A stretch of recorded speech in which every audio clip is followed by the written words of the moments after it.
think of a serial killer, you probably imagine someone lurking in the shadows, a faceless monster hiding in a dark alley.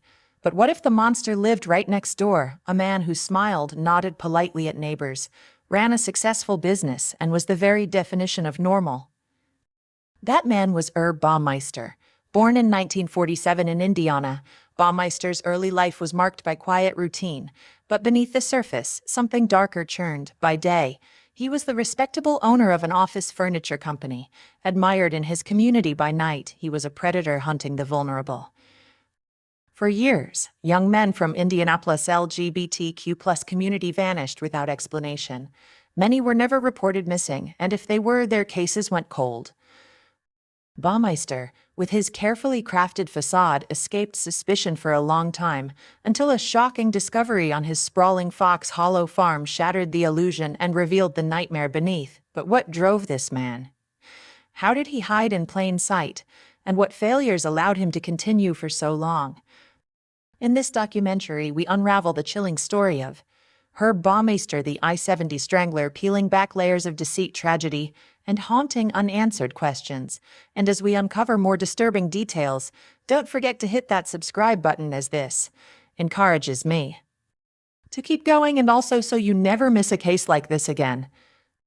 Herbert Richard Baumeister was born in 1947 in Indianapolis, Indiana.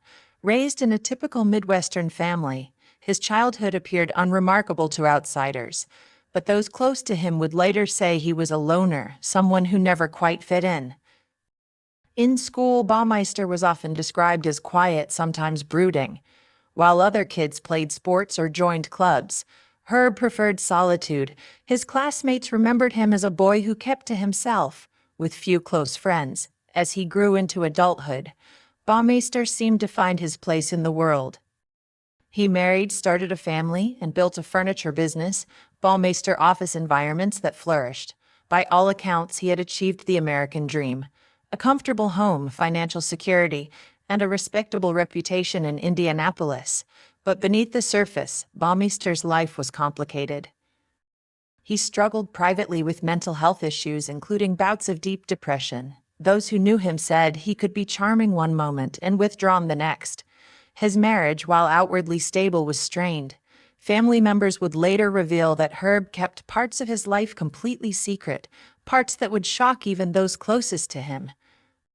One of these secrets was his sexual orientation. Baumeister was a closeted gay man in a conservative community.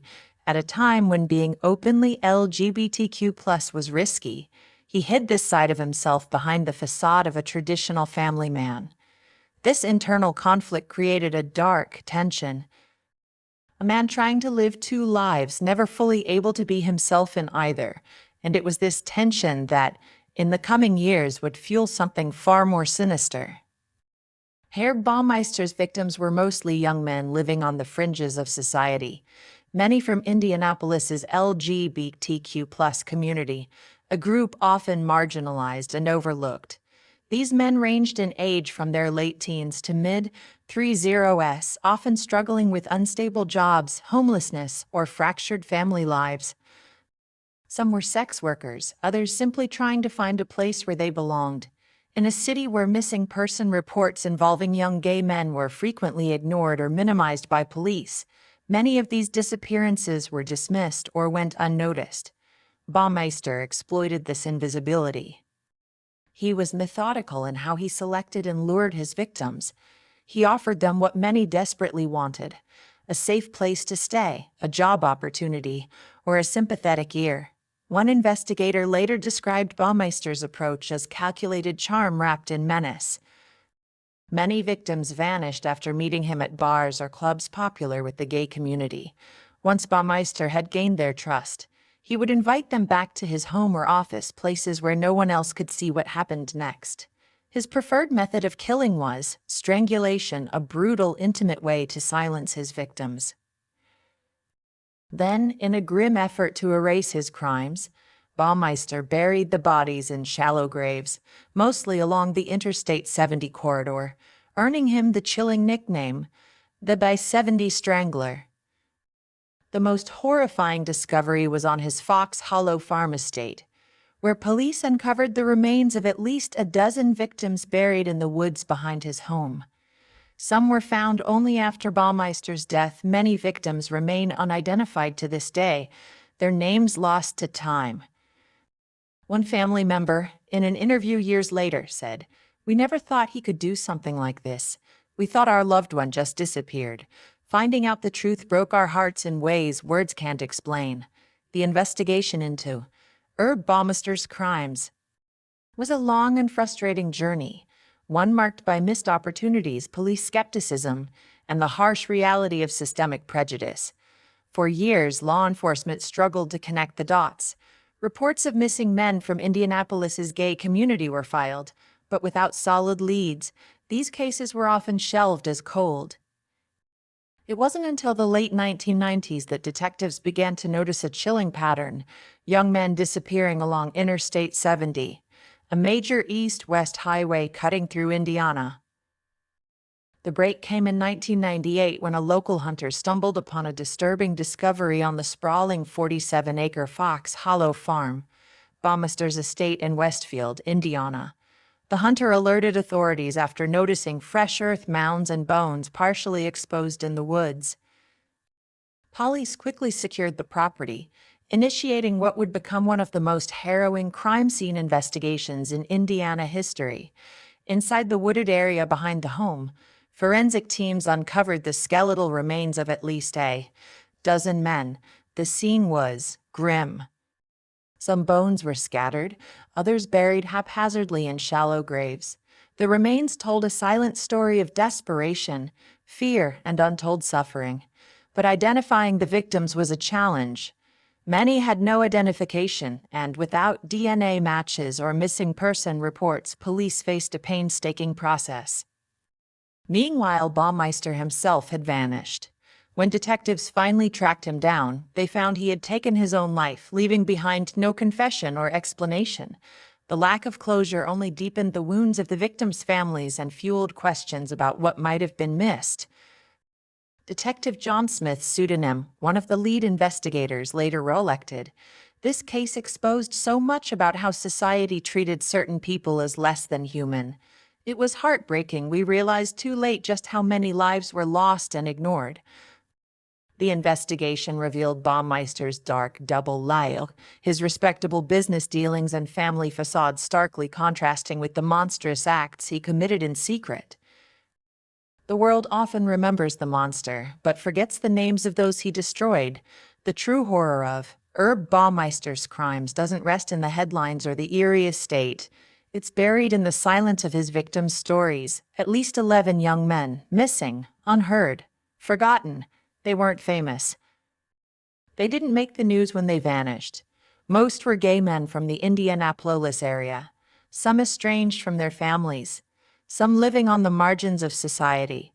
Their disappearances were dismissed as runaways or drifters, but they weren't just statistics. They were sons, friends, brothers. And they all had one thing in common. They vanished after visiting local gay bars, especially a place called the Varsity Lounge. Among the remains discovered at Fox Hollow Farm, only 8 were even partially identified. The fragments were too scattered, too burned, or too decomposed to piece together full stories. Some bones belonged to teenagers. One victim had part of his skull buried beneath a wheelbarrow. Another had vertebrae crushed beyond recognition, their identities stolen, their voices snuffed out, their families left in a limbo darker than death. Marion County coroner reports listed multiple trauma, but how these men actually died is still speculative. Some believe Baumeister strangled them during sex, an act fueled by sadism and control. The term erotic asphyxiation was often used in court documents and media reports, but let's be honest, this wasn't a fetish gone wrong. This was methodical, repeated murder. And yet, Herb Baumeister was never charged. He never stood trial. He never saw the inside of a courtroom. Think about that. The families never got their day in court, no chance to face him, no moment to ask why, no justice. Just a note in Canada with a confession that admitted to nothing. "I am sorry. I was sick." That's all he wrote. Today, some of the remains still sit unclaimed. There are bones in coroners' offices with labels like unidentified male pound 6. Fox Hollow Farm became a chilling monument to evil. Family tried to reclaim dignity for the dead, while journalists, paranormal investigators, and curious thrill seekers turned it into a spectacle. It's easy to talk about Baumeister. It's harder to remember the faces of those he erased. But we must, because in true crime, the killer should never be the star. The victims are the story, but perhaps one of the most disturbing aspects of this case, one that has haunted the legacy of Herb Baumeister long after his death, is the commodification of his crimes. Yes, you heard that right. Some individuals in the dark corners of the internet and even mainstream ad-commerce platforms began selling merchandise, T-shirts, hoodies, stickers, emblazoned with Baumeister's name, eerie images of Fox Hollow Farm, and even slogans referencing the manner in which he killed his victims. Why would anyone wear the name of a serial killer on their chest? It's a chilling commentary on a subculture that has emerged around true crime, the phenomenon of murderabilia. There is a disturbing appetite among some collectors for items connected to murderers' letters, written in prison, drawings, and yes, shirts. In Baumeister's case, some merchandise glorified or mocked his crimes. For example, shirts with slogans like "Swimming with Herb" or "Fox Hollow Ghost Tours, you might not come back." These weren't meant to honor victims or educate the public. They were made to provoke and profit. Some people claim these shirts are just dark humor. Others argue it's about reclaiming horror and making sense of trauma. But let's be clear. When someone wears a shirt featuring the face or name of a serial killer, especially one responsible for the violent deaths of at least 25 young men, it becomes a slap in the face to the families of the victims. A few of these shirts even appeared on online retailers before public outcry led to their removal.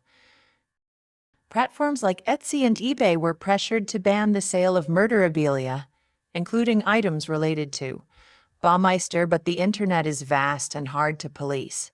Some sellers simply moved their merchandise to obscure websites or private Facebook groups. The families of the victims were appalled. One mother publicly said, "My son died alone in fear, and now people are profiting off of that pain." This commodification of serial killers opens up important questions. Where is the line between interest in true crime and exploitation? Is it ever acceptable to turn real horror into a brand? And how do we as a society honor victims while acknowledging the public's fascination with darkness? What makes Baumeister's case even more bizarre is how his property, Fox Hollow Farm, became a magnet for paranormal investigators and thrill seekers.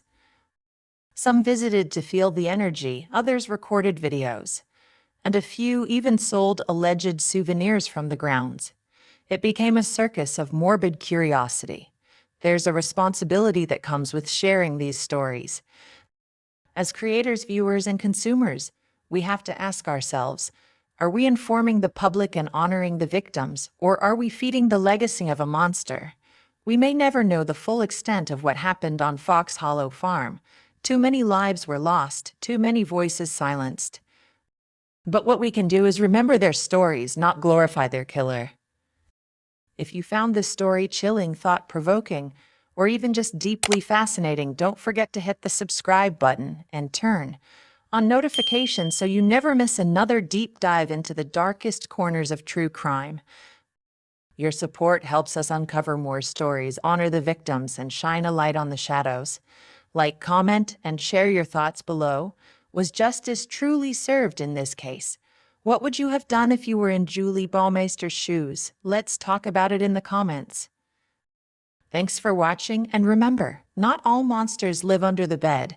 Some live right next door.